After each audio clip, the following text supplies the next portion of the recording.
La place Navone est la plus grande place touristique de Rome en Italie.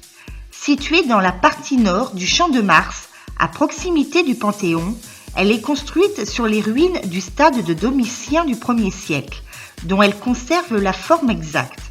Elle est, avec son décor architectural monumental, l'un des plus beaux ensembles d'architecture baroque de Rome.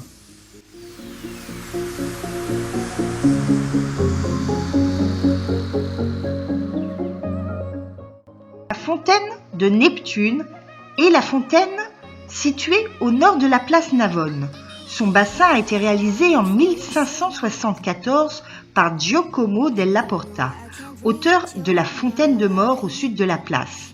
Ses sculptures de Gregorio Zapata, Neptune et Antonio della Vita, les Néréides, datent de 1878.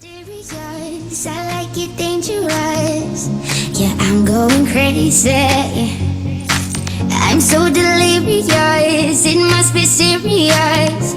Yeah, I'm going crazy. You just make me feel good. Boy, I think that I would like to get to know you better, whatever you believe. L'église Sainte-Agnès en Agone. Underneath your clothes.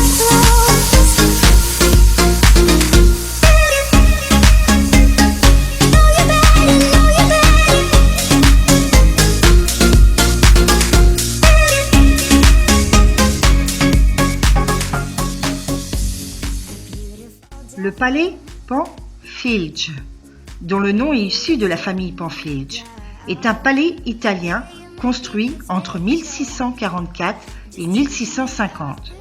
Depuis 1920, il abrite l'ambassade du Brésil et en 1964, il est devenu la propriété de l'État brésilien. La place est à l'origine un stade construit par l'empereur Domitien en 86. Domitien y instaura un cycle de jeux à la grecque, course à pied, pugilat, lancer du javelot et lancer du disque. Au 5e siècle, le stade n'est plus que ruine.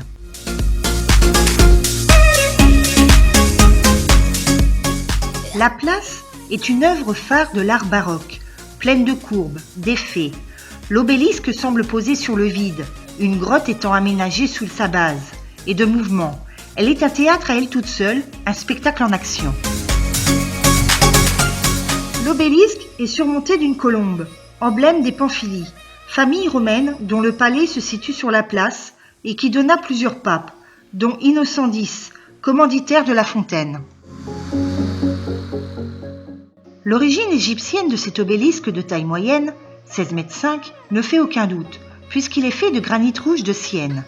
Mais les inscriptions hiéroglyphiques qu'il porte sur chacune de ses faces sont au nom de Domitien, 81-96. Il s'agit donc d'une commande de cet empereur, peut-être à l'occasion de son ascension au pouvoir. You're so mysterious, I like it dangerous. Yeah, I'm going crazy. I'm so delirious, it must be serious. Yeah, I'm going crazy.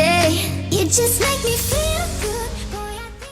La fontaine des 4 fleuves fut bâtie par Le Bernin au centre de la place, devant l'église de Sainte-Agnès in Agone. Elle est inaugurée le 21 juin 1651. Underneath your clothes.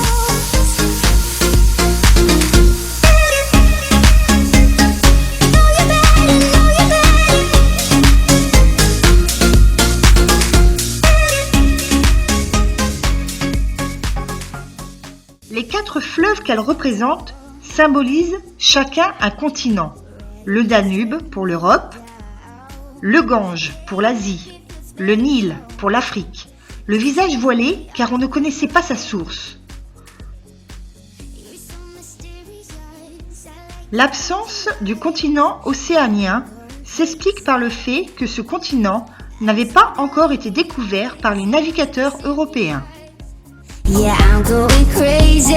You just make me feel. Une légende encore très populaire aujourd'hui est liée à la rivalité entre le Bernin et Francesco Borromini.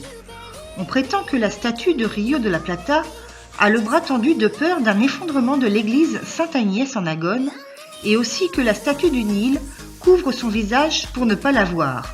En fait, le visage de la statue est couvert d'un voile parce qu'on ne connaît pas encore les sources du Nil. Ce n'est qu'une légende, puisque la fontaine a été construite avant l'église, entre 1648 et 1651, alors que le début de la construction de Sainte-Agnès par Borromini n'est pas antérieur à 1652.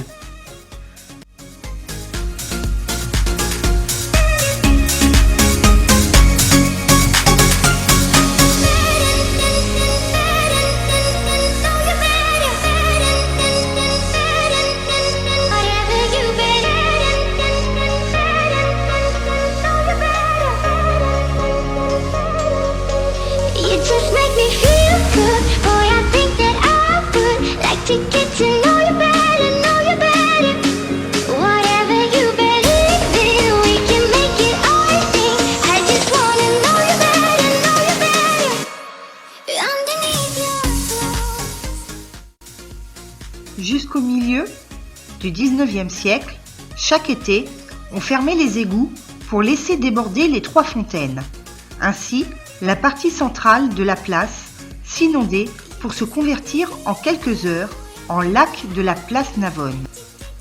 La place présente de nombreux restaurants et terrasses, ce qui explique qu'il y ait autant d'ambiance la journée. À n'importe quelle heure de la journée, vous pourrez profiter de spectacles improvisés par des artistes de rue comme des magiciens ou des danseurs.